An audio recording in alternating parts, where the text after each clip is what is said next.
Vamos então dar sequência ao nosso estudo do livro A Loucura sobre Novo Prisma, um estudo psíquico-fisiológico feito pelo doutor Bezerra de Menezes. Leiam sempre, meus amigos, as últimas linhas do capítulo anterior para as lembrarem e seguirem com o nosso estudo. Quarta parte do terceiro capítulo. Definida a questão, a loucura sob novo prisma, exposta à doutrina onde se encontram as leis que a explicam, vem de molde e, antes de mais discriminá-la de outra espécie única até hoje conhecida, fazer o diagnóstico diferencial. Vamos, pois, tratar dos meios de reconhecermos a loucura procedente da lesão cerebral e das que nos podem dar conhecimento da obsessão ou loucura produzida por ação fluídica de espíritos. É esta, porventura, a parte mais difícil do empenho que tomamos, porque as manifestações apreciáveis das duas espécies são as mesmas.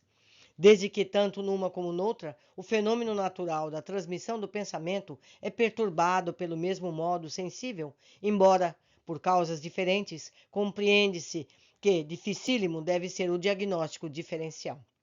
Quem vê um louco vê um obsediado, tanto que, até hoje, se tem confundido um com o outro. O mesmo olhar desvairado, a mesma apatia fisionômica, ora a excitação até a fúria, ora a prostração até o indiferentismo, sempre a incoerência das ideias. Se um tem momentos lúcidos, o outro igualmente os tem. Se um pode cair no idiotismo, o outro também. Efetivamente, Hahnemann disse, e nós temos observado, que a obsessão desprezada determina a lesão orgânica do cérebro. É o que eu comentei com vocês. Chega a um ponto em que o corpo físico é lesionado, donde há a coexistência das duas causas da perturbação mental. Infelizmente, temos experiência feita com maior interesse sobre esse ponto de magna questão. Um dos nossos filhos, moço de grande inteligência e de coração bem formado, foi subitamente tomado de alienação mental, filho do Dr. Bezerra. Os mais notáveis médicos do Rio de Janeiro fizeram um diagnóstico, loucura, e como loucura o trataram, sem que obtivessem um mínimo resultado. Notávamos nós um singular fenômeno. Quando o doente, passado o acesso e entrando no período lúcido, ficava calmo, manifestava perfeita consciência, memória completa, razão clara, de conversar criteriosamente sobre qualquer assunto, mesmo literário ou científico, pois estudava medicina. Quando foi assaltado, mais de uma vez afirmou-nos que bem conhecia estar praticando mal durante os acessos, mas que era arrastado por uma força superior à sua vontade e que, em vão, tentava resistir. Apesar de não podermos explicar como, continuando o cérebro lesado, se dava aquele fenômeno de perfeita clarividência ou de nítida transmissão dos pensamentos, acompanhamos o juízo dos médicos, nossos colegas, de ser o caso verdadeira loucura. Desanimados por falhar em todos os meios empregados, disseram-nos aqueles colegas que era inconveniente e perigoso conservar o doente em casa e que urgia mandá-lo para o hospício. Foi ante esta dolorosa contingência de uma separação mais dolorosa que da morte que resolvemos atender a um amigo que havia muito nos instava para que recorrêssemos ao espiritismo. Obsessão, respondeu-nos o espírito que veio à nossa evocação, acrescentando, além do tratamento terapêutico, que deve ser rígido sobre o baço, que o homem, como o útero da mulher, é o parto das obsessões, sempre ligadas a uma lesão orgânica. É indispensável evocar o obsessor e lançar dele que desista da perseguição. Foi marcado o dia para a aconselhada evocação, a primeira a que assistimos. O Bezerra tornou-se espírita em função deste caso com seu próprio filho. Veio o espírito inimigo que se dirigiu exclusivamente à nossa pessoa, de quem, principalmente, queria tirar vingança por mal que lhe havíamos feito em passada existência. Não posso fazer-te o que a ele faço, disse bramindo, porque és mais adiantado. Olhem o que disse o espírito, eu vou repetir. Não posso fazer-te, ou seja, ao Bezerra, o que faço a ele, seu filho, porque você é mais adiantado. Quer dizer, o Bezerra era espiritualmente mais adiantado que o filho, por isso ele não podendo atender. Bezerra atentava ao filho. Mas castigo-te indiretamente na pessoa do teu filho amado, que também concorreu com o meu mal. Não foi possível acalmar-lhe a sanha. de que se revirava à medida que se lhe falava em paz e amor e perdão. Saímos abatidos e confusos por tudo o que vimos e ouvimos, principalmente porque o Espírito se referiu a um pensamento nosso, a ninguém revelado. A este trabalho, sem nenhum resultado, seguiram-se outros, parecendo às vezes que o inimigo se abrandava. Esperança que em breve se dissipava, vindo ele no outro dia mais cheio de ódio e sedento de vingança. Neste íntere, um amigo nosso, tão distinto por sua ilustração como pelo seu caráter, nos comunicou e nos esclareceu sobre aquele ódio intransigente. Orava ele à hora de deitar-se à sua prece do costume, ajuntou uma especial em favor do espírito nosso perseguidor, para que tivesse a luz de reconhecesse o mal que a si próprio estava fazendo. Ouviu então uma voz que lhe disse: Vê! E olhando na direção da voz, viu aquele inimigo numa masmorra imunda e tenebrosa, onde um homem acorrentado e aguilhoado gemia suas misérias e as de sua mulher e filhinhos privados de todo o apoio. Queres que perdoe a quem me reduziu a esse estado? E o pior, reduziu a entes queridos que amei na vida? Perguntou a voz que vinha do prisioneiro. Travou-se entre os dois uma discussão, que não vem a propósito transcrever aqui. O que é essencial saber é que a justiça de Deus se cumpria no fato de tão dolorosamente nos fazia sangrar o coração. Devemos acrescentar ao que acabamos de referir que o cavalheiro com quem se deu esse fato era médio inconsciente e hoje se acha na plenitude das mediunidades, vidente, auditiva, psicográfica e sonambúlica. O moço era vítima de seus abusos noutra existência. Continuou a sofrer da perseguição e por tanto tempo a sofreu que o seu cérebro se ressentiu, de forma que quando o obsessor, afinal arrependido, o deixou, ele ficou calmo, sem mais ter acessos, porém não recuperou a vivacidade da sua inteligência.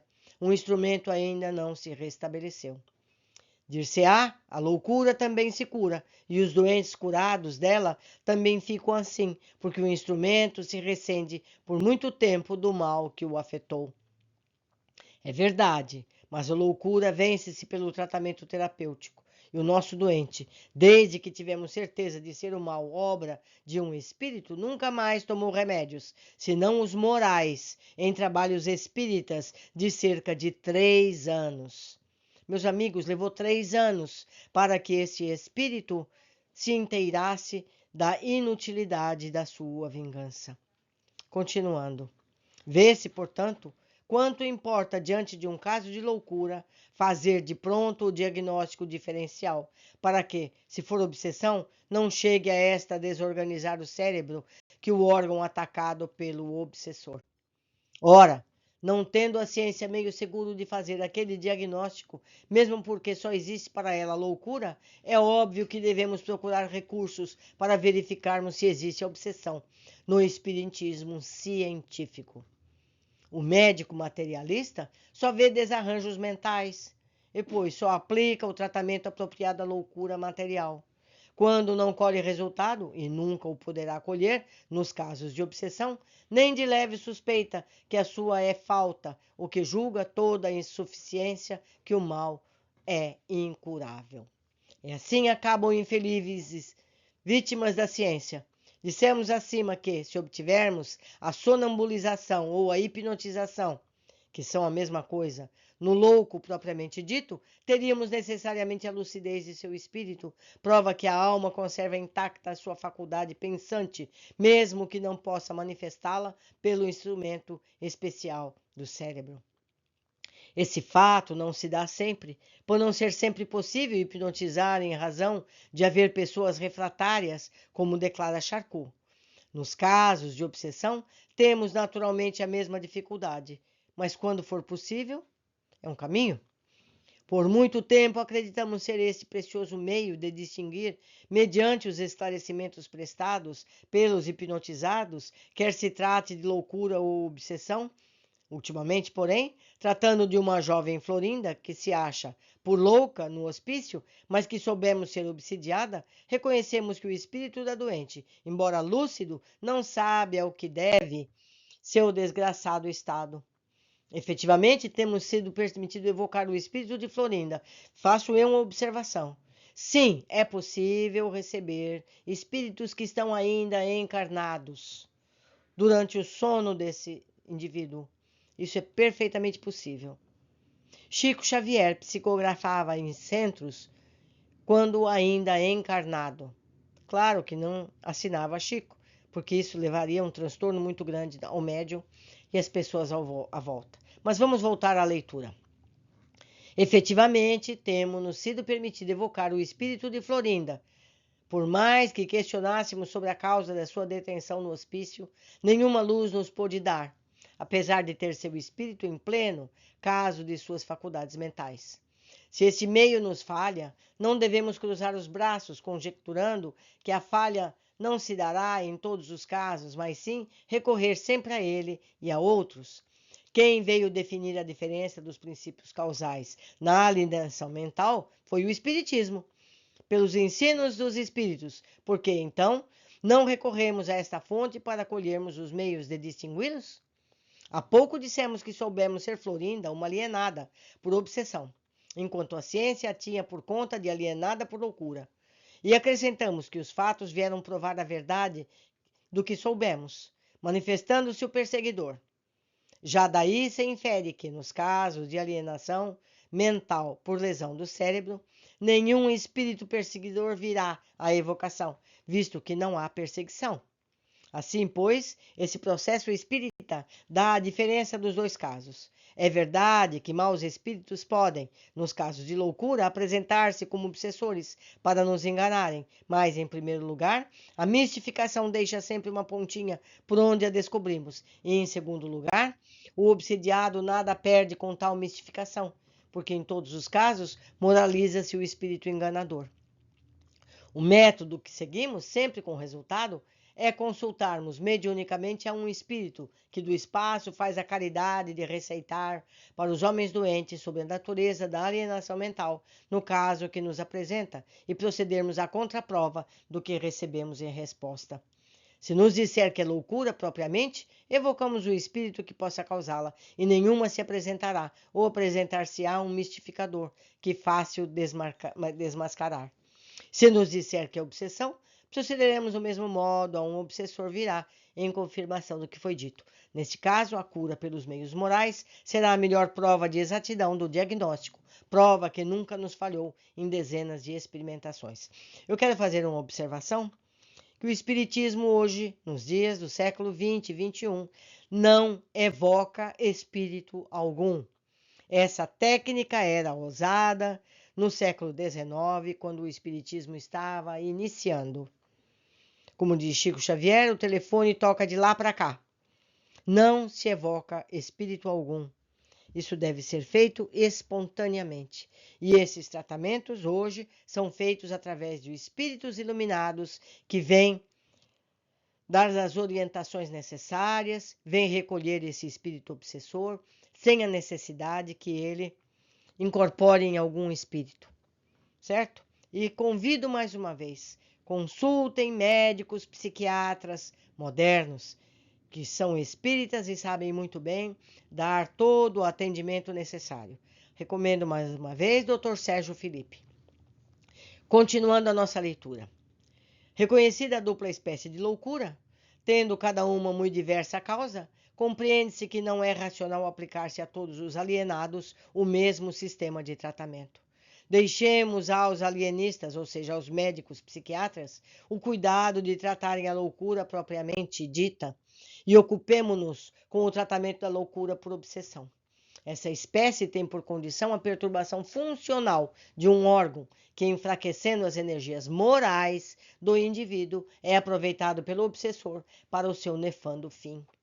Na maior parte dos casos, enquanto o espírito obsessor não tem ainda dominado o espírito ou a vontade de sua vítima, a cura do órgão doente fecha a porta à maléfica influência. Quando, porém, esta já é dominante, inútil será o tratamento terapêutico, aliás, necessário à cura do órgão afetado, porque o mal já é independente do ponto que lhe deu acesso. Entretanto, Nunca esse tratamento deve ser desprezado. Primeiro, porque nunca se deve desprezar uma enfermidade. Segundo, porque, embora se logre afastar o obsessor, outros e outros virão, se não tiver tido a precaução de fechar-lhe a porta. Faço eu novamente uma observação. De modo geral, essas pessoas que sofrem obsessão são médiums e devem, portanto, estudar para educar essa mediunidade e não sofrer novamente um caso de obsessão. Continuando. Para bem compreender o que fica aí exposto, é preciso saber-se que, se um espírito obsedia por ódio, por vingança, inúmeros são os que fazem pelo nefando prazer de causar dano ao seu semelhante, só pelo gosto do mal. Sendo assim, é sabido que os espíritos malignos entram pela porta que lhes abrem as moléstias do corpo, desde que as do espírito concorram. É óbvio que, embora a cura delas nada influa sobre as que já entrou, embaraçará os que estão fora. Eis porque é de rigor curar-se a lesão da qual o órgão doente dos obsediados. Conjuntamente com esse esforço, deve-se empregar todos os meios de moralizar o espírito do obsediado, fazendo-o ver que seus defeitos, seus vícios, seus maus sentimentos, tudo o que não é de conforme com os preceitos do Evangelho, atrai para junto de si nuvens de espíritos que se aprazem com aqueles elementos do mal, assim como afasta de si os bons espíritos, seus protetores, onde fica ele à mercê dos que não fazem mal quando não podem. Então, o espírito educado, o espírito bom, o espírito fraternal, dificilmente sofrerá uma obsessão. Não está imune, mas é muito e muito mais difícil. Se conseguir a regeneração do infeliz, não somente o livraremos de seu obsessor, pois a obsessão é uma pena, ninguém sofre pena depois de arrependido, pois fica completamente bloqueado contra os dardos de quantos pretendam fazer-lhe o mal. Como, porém, moralizar um louco? Já dissemos que o espírito não enlouquece e que a loucura consiste na perturbação do pensamento, mas sim na de sua manifestação. Sendo assim, o visto que os espíritos, quer desmascarados, quer encarnados, acodem à evocação, sempre que feita no intuito do bem. Eis como se consegue moralizar um louco ou um obsediado. Em nossos trabalhos experimentais, temos tido inúmeras ocasiões de evocar o espírito de pessoas obsediadas para moralizá-las, e sempre que as encontramos dóceis, os nossos conselhos, temos conseguido romper as trevas da inconsciência que as envolviam. Casos, porém, temos visto de espíritos refratários, dominados do sentimento de orgulho dos maus, e desse todo o esforço tem sido inútil. Este gênero, referimos um caso que assistimos no grupo espírita dirigido pelo ilustre e virtuoso doutor Antônio Luiz Saião. O obsidiado, Carlos Batista, moço de tão bom comportamento que o fazia estimado por quantos o conheciam. Quando evocado para reconciliar-se com o obsessor que se convertera, repeliu o inimigo de joelhos a seus pés e todos os conselhos e rogos do grupo, dizendo que pouco lhe importava sofrer, porque contava que um dia faria sofrer o mesmo que tanto lhe fizera mal, e agora lhe pedia perdão. O resultado do seu endurecimento foi retirar-se, regenerado, o obsessor, e continuar ele em sua alienação por obra de outros, atraído por suas ruins disposições morais. É, portanto, condição de cura dos obsidiados, além do tratamento das lesões orgânicas que tenham dado entrada ao obsessor, a moralização do espírito deles mesmos, e é mais do que aquela. Não para, porém, aí o tratamento.